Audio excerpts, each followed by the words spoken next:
What is up, guys? Welcome back to another video for Jake's Outdoor Adventures.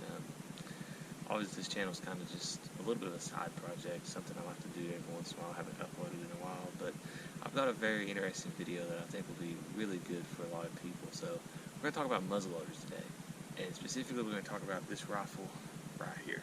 If I can get it all in frame. So what this is it's a Traditions Kentucky rifle. So I'm going to do, I guess you could say, a little bit of a review on it, talk about it a little bit, and then show you guys a little bit of shooting and how that works. So I've had this rifle for about 3 months now. I've been shooting. I'm still working in the load and all that, but I have been really enjoying it. I was thoroughly surprised about the quality of the rifle. For the price that it is, it definitely is worth it, I would say. Of course, there are some fit and finish issues, which we'll talk about later in the video. First off, I kind of want to talk about, the history of this rifle right here. Obviously, this is a reproduction, and as you can see, it is a cap lock ignition instead of a flintlock ignition, unlike the original rifles. But if you know a little bit about your history, the Kentucky rifle was dated to be kind of created in the 1730s by, really it's credited to Pennsylvanians, and those Pennsylvanians were German and Switzerland immigrants. So that's kind of the people that were credited with creating this style of rifle. There's various styles from the Pennsylvania to the Kentucky to various styles of this long rifle, obviously. But I guess really what made it famous was the rifling and the longer barrel. So from some of the research I did, these were often equipped with 40-inch barrels compared to the Brown Bess, which was kind of the standard of the time, especially for military rifles, which had a 30-inch smooth bore barrel. So along with the longer barrel and the rifling, which I'm not for sure most of the twist rates, I know this one's a 1 in 66, which could or could not be standard. I actually didn't even think to look at that. But the rifling provided better, basically ballistics, better ballistic coefficients for these round balls, basically opening up a new idea of accurate long-range shooting. Of course, a lot of us probably know that the inaccuracies of the muskets are a little exaggerated than what they truly are, and there's plenty of videos you can find on YouTube of people, relatively accurately being able to shoot a smooth bore, Brown Bess musket, at 100 yards. Not the pinpoint accuracy that we see out of this, but, it is a little exaggerated how inaccurate those are, but that's not the point of this video. The point of this video is this rifle. And this rifle really opened up longer ranges and more accurate fire as well, with, of course, the disadvantage of being slower to load because of the tighter bore clearances.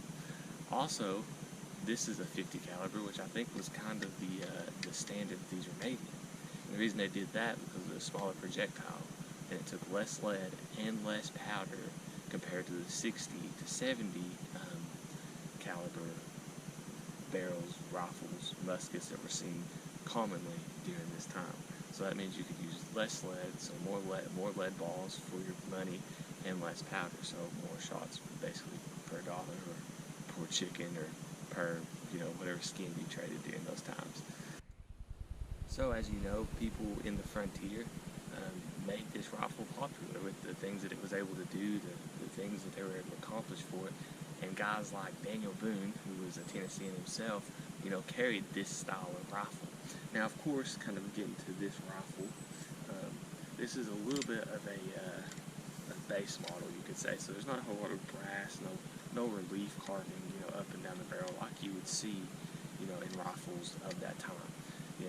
All throughout history, everybody is trying to, show how much money they have, and during this time period, it was your rifle. Your rifle was with you everywhere, and, the more brass fittings, the more carvings you had on the rifle, it showed how much money you had. So, that's obviously a very brief, maybe even inaccurate history of this rifle, but now we're going to go and talk specifically about the Traditions rifle itself. So, it is a 33.5-inch, 50 caliber cap lock rifle. And so the thing about it is this is the, like I said, the base model. It had the deluxe model, which includes brass patch box and brass inlay here, and then it includes a double set trigger. This only has a single trigger, not a double set trigger. So quickly we'll kind of start from the tip back. So at the tip you have, your 50 caliber barrel, rifle, a brass end piece, along with the ramrod that is brass tipped. It's got a brass tip on the under end as well. And then here's your brass front sight, which you can either file down and then adjust left and right with the hammer and the pin for adjustments. It is an octagonal barrel. And then moving on to the stock, it is a two-piece stock. It's a full stock rifle. So instead of a half stock rifle, it's a full stock rifle. But it is a two-piece stock. So you see this brass divider, where they can attach these stocks. This is not something that you will commonly see in higher dollar rifles or any truly like historical rifles either. For the most part, they were one full piece, full stock. I think this was done for these are also kit guns, so it kind of reduces the price and makes it easier to ship for a kit gun. Going on back to the rear sight, just a typical notch rear sight, can be filed down if it needs to be, and you just knock it left, right, whatever for your windage elevation. Then you go back to the lock, like I said, cap lock ignition system, takes number 11 caps, half cock, full cock, fire. Pretty simple, nothing too crazy to write home there. On this side you see there is no plate on this side, it's just two screws with brass washers, you could say. Some rifles have more of a plate on this side instead of just washers. Typically more of a higher dollar feature, I guess you could say. And then moving down to here, we have the brass trigger guard. I will have to say, it was kind of my fault, but I did break the finger shelf on this trigger guard. I had it up against the rest when I was firing, and it broke. So just kind of keep that in mind. And the trigger, which was kind of a tradition, you get it. But it is a loose trigger, and even in the firing mode, you see it's loose, but it kind of locks up a little bit. So that's a little inconvenient, a little, I guess, almost cheap feeling. But, at the end of the day, it's like a $400 rifle. So it really don't break the bank. Going to the butt of the rifle, brass butt pad, and then, brass underneath here as well. It's just put in with 3 screws, nothing special, nothing out of the way. So kind of getting to the actual function of the rifle. The rifle functions perfectly. I've shot probably, I'd say close to 50 rounds to it at this point. I've had no problems. I've had one hang fire, which, that's more my fault than anything. I mean, the lock is fine, the ignition speed is fine, the trigger is really light, like really light. You got to be almost careful with it. And I'm seeing like pretty good accuracy. I'm still trying to work my load in, but as far as precision goes, I'm able to put 2 and 3 balls almost on top of each other, at least touching at 100 yards, and that's perfectly, almost more than I expected out of it, especially first time muzzle loading and having a lot to learn.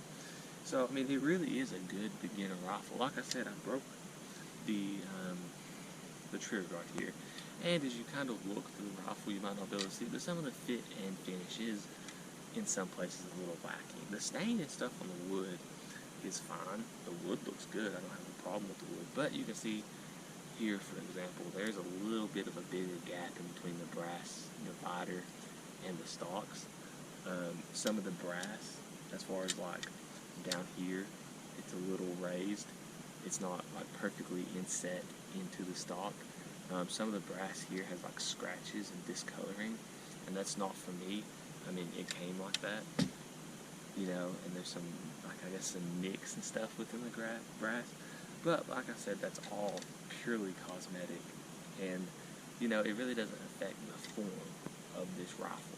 And that's the thing, because this is a really good rifle to allow somebody to get into this sport, and that's what I'm using it for, is to get into the sport, and it has really provided a lot of fun and a lot of accurate shooting and a lot of learning.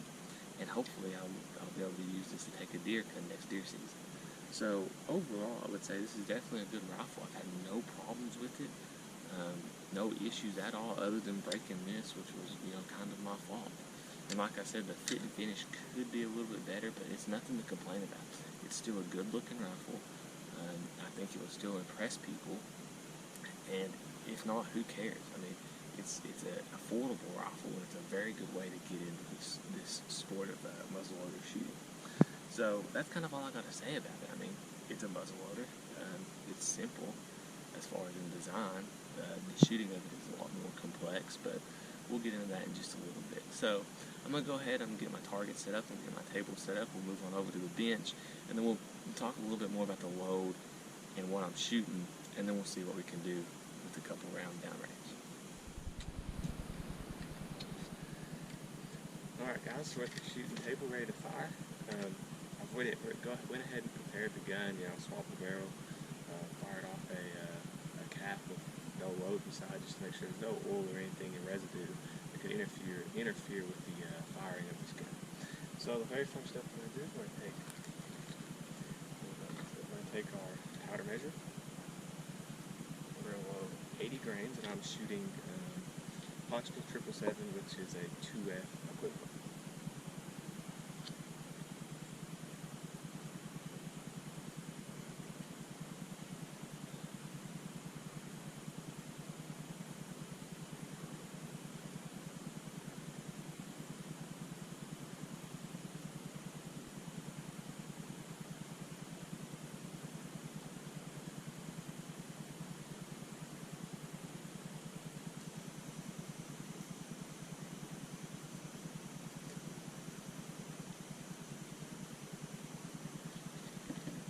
We want to be as precise with this measurement as possible.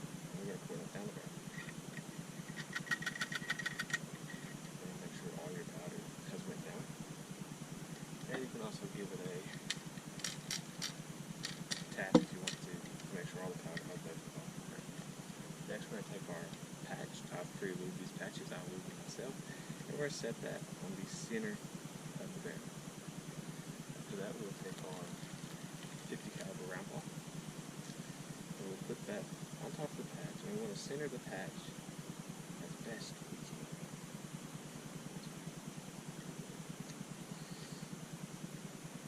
Because an uncentered patch can give us all sorts of high, low, left, right, whatever, however it's uncentered. At that point, we take the short end of our short starter and just give it a good tap. Take the long end of my short starter and start it on the barrel. At that point we can take our loading rod. I use a fiberglass CVA range rod. It's threaded, so I can also put my cleaning jag on it. A lot safer to use than the included rod with the rifle. And we take that and just sit it on. And you should have made a mark to see where your rifle is loaded. Shoot it.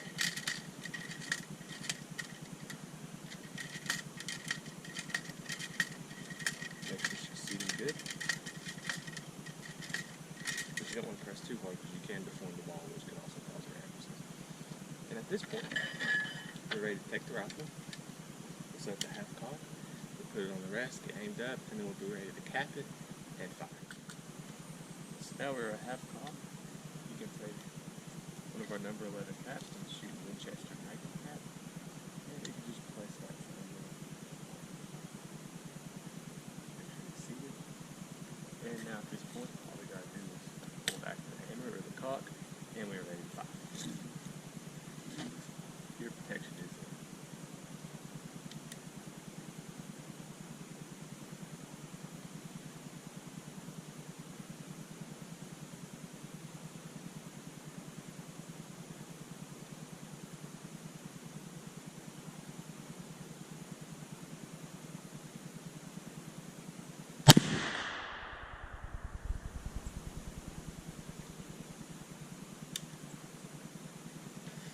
Packs a little bit of a punch.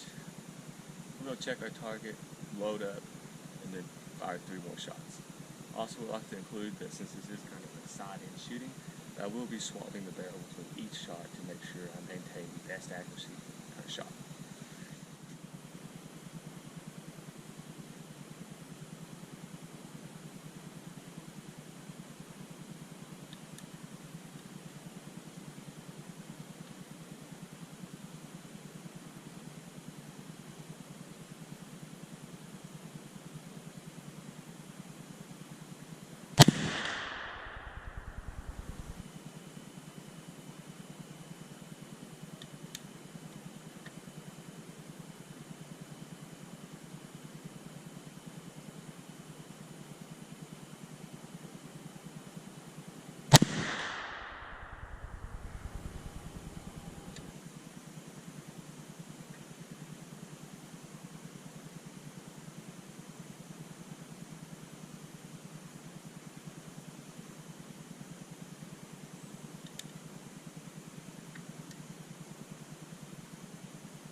Alright, that was 5 shots. Let's go check the target and see how we did. Alright, so we've retrieved the target here. Here's the majority of my group. This is shots 2 through 4. 2, 3, 4, 5. This is shot 1. And what I'm beginning to learn, I think, and I could be wrong, but these muzzleloaders might require like a fouling shot, because pretty much the majority of my shots when they first come out of the rifle bag clean, usually tend to throw them high. As you can see, I got a little bit of spread here, but not really as high and kind of out of the way as this one is. So this is not a bad shot. It's definitely silhouette size. And I feel like it's getting to the point where I'll be comfortable, taking a deer with it, which is really kind of the point. I'm not trying to really have something that can just absolutely shoot, sub-minute, sub-inch groups at 100 yards. Really what I'm focusing on is something that I can comfortably take a deer up to about 100 yards with. So with that in mind, I'm going to go ahead and do one more thing. I'm going to take that rifle. We're going to step up to about 70 yards and shoot probably one offhand shot, one or two, probably one offhand shot. Just standing, just to see what kind of accuracy we can get on that on about a half-size silhouette. So I'll see you guys when I get up there.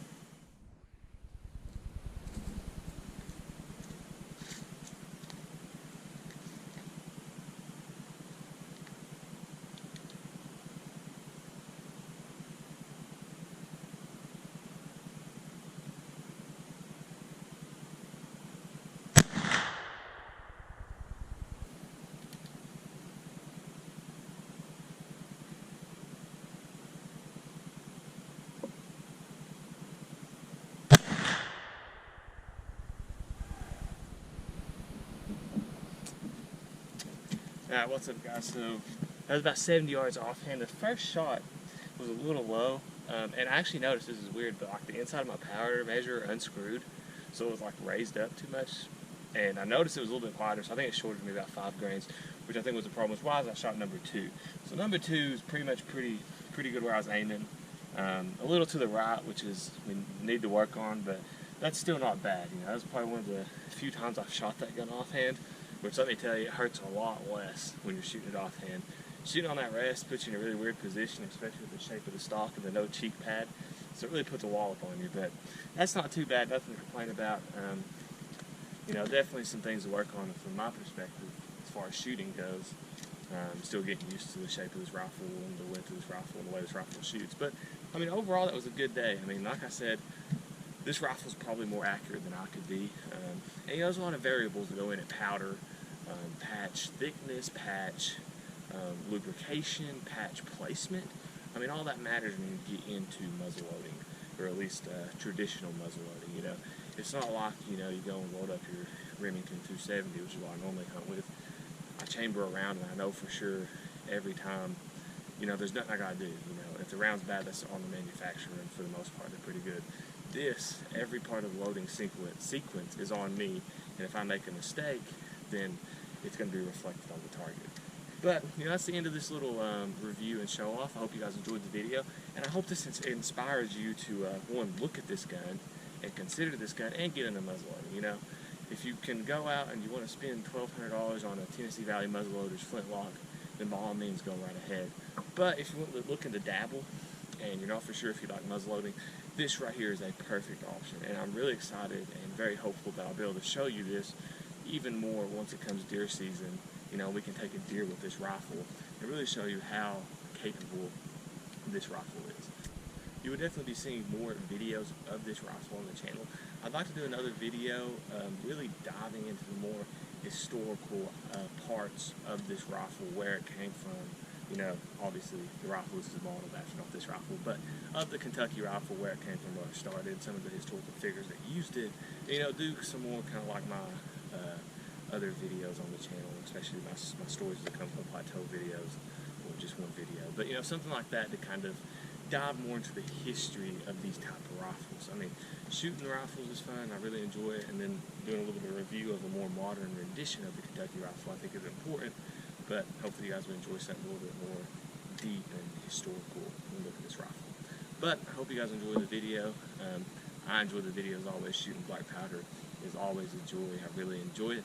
So I've got a dirty rifle to clean, and I'm sure you guys got something else to do. So if you don't mind, go ahead and hit that like button, that subscribe button. Go watch my other videos. I got 2 other videos, I think maybe 3 other videos on the channel, not for sure. competition shooting practice, some story times, stuff like that that's on the channel, so you guys might enjoy it. So go ahead and, if you would, like, comment, tell me what you'd like to see, maybe what I should change or do better. That's fine with me as well. And if you enjoyed it, subscribe, try to grow this channel, and see if we can get more videos out more often. But until next time, this is Jake, and go enjoy the outdoors and shoot some black powder.